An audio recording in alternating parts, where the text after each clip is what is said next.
You're watching CTV News Channel. I'm Renee Rogers. It's already been a tough flu season in this country, and new data from Public Health Canada shows influenza cases are still rising. But with hospitals already overcrowded, there are growing calls to revamp the healthcare system across the country. CTV's Kamil Karamali is standing by with more on this for us. And Kamil, good morning. Canada facing an unprecedented health crisis right now with respiratory viruses causing severe overcrowding in hospitals.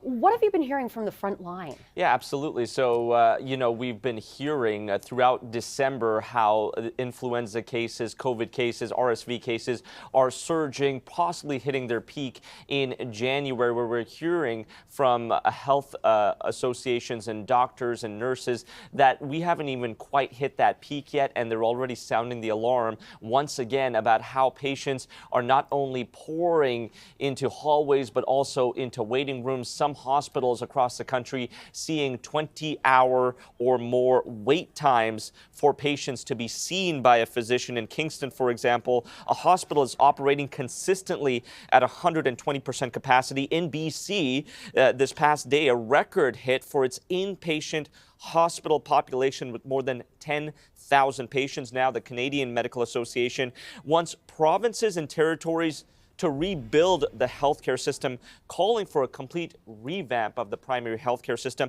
and wanting it to be more streamlined. Have a listen to how one doctor explains how to fix this problem. Acute care beds, and we need more long-term care beds as well as home care, and we need these systems integrated.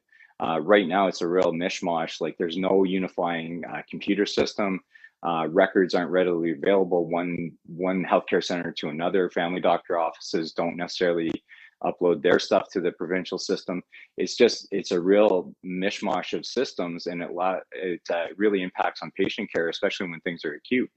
And then you have people being discharged from hospital to home, and sometimes the family doctor can't get the records from the hospital to allow a seamless care transition. So there has to be a real top-down reintegration of system and reimagining of how we're delivering care.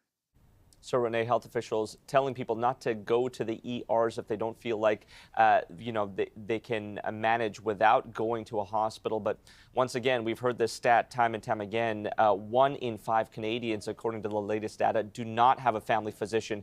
So many feel like they have nowhere else to go but to an ER.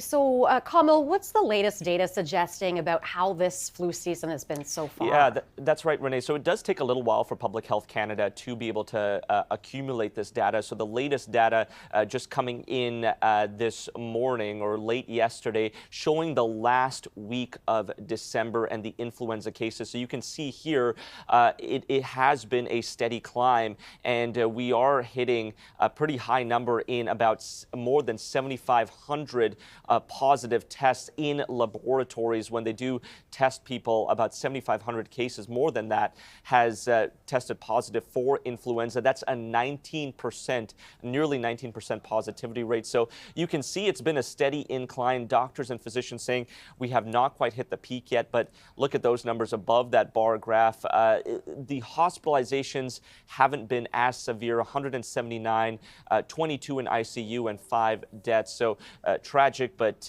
still numbers that are still fairly low. So that is the small silver lining there. Still, once again, lots of people heading to ERs and seeing a lack of physicians there to help them because of the number of patients coming in with physicians and resources not available to them. All right, CTV's Kamil Karamali reporting for us. Thanks for this, Kamil. Thanks, Renee.